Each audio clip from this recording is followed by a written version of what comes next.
Subscribe کریں ہمارے YouTube channel کو اور بیل آئیکن کو دبائیں تاکہ ہمارے آگے آنے والی ویڈیوز آپ تک سب سے پہلے پہنچیں اور یہ بالکل فری ہیں۔ بسم اللہ الرحمن الرحیم۔ السلام علیکم۔ حضرت ثابت رحمۃ اللہ علیہ ایک انصاری نوجوان کا قصہ اس طرح بیان کرتے ہیں کہ ایک نوعمر نوجوان تھا۔ اس نے عرصے دراز تک جہاد کیا اور ہر معرکے میں شہادت کی غرض سے آگے بڑھتا رہا، لیکن اس کو شہادت نہیں ملی۔ ایک دن وہ پریشانی میں سوچ رہا تھا کہ قسم بخدا اگر میں اپنے گھر زندہ واپس لوٹ کر چلا گیا تو گھر والے میری شادی کریں گے۔ یہ کہہ کر وہ اپنے خیمے میں قیلولہ کی غرض سے سو گیا۔ پھر ان کے ساتھیوں نے ان کو ظہر کی نماز کے لیے جگایا۔ وہ جب اٹھا تو زار و قطار رونے لگا۔ ساتھی گھبرا گئے کہ ان کو نیند کی حالت میں کوئی تکلیف پہنچی ہے یا شاید بیمار ہو گئے ہیں۔ اس پر اس نوجوان نے کہا کہ مجھے کوئی بیماری لاحق نہیں ہوئی ہے، لیکن میں نے ابھی ایک خواب دیکھا ہے کہ ایک شخص میرے پاس آیا اور مجھ سے کہا کہ آؤ میرے ساتھ چلو تاکہ میں تجھے تیری بیوی عینہ موٹی موٹی آنکھوں والی حور کو کہتے ہیں، اس سے ملاقات کروا لاؤں۔ چنانچہ وہ شخص مجھے ایک صاف و شفاف سفید میدان میں لے گیا۔ ہم وہاں ایسے باغیچے میں پہنچ گئے جس کی نظیر میں نے کبھی نہیں دیکھی۔ اس باغ میں 10 نوجوان لڑکیاں تھیں۔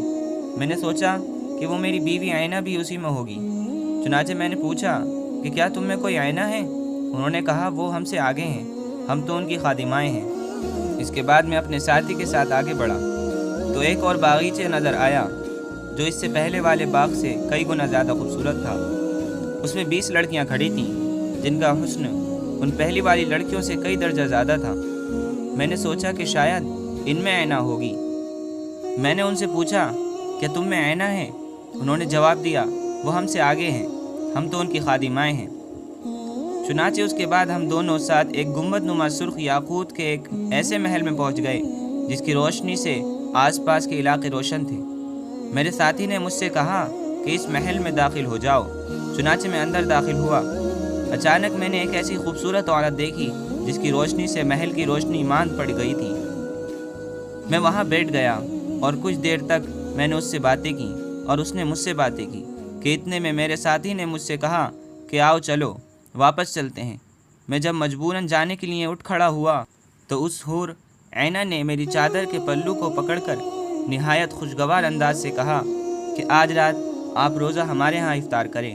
جب آپ حضرات نے مجھے نماز کے لیے جگایا اور میں جاگ گیا اور مجھے یہ معلوم ہو گیا کہ وہ سارا قصہ تو ایک خواب تھا، تو اس لیے میں رونے لگا۔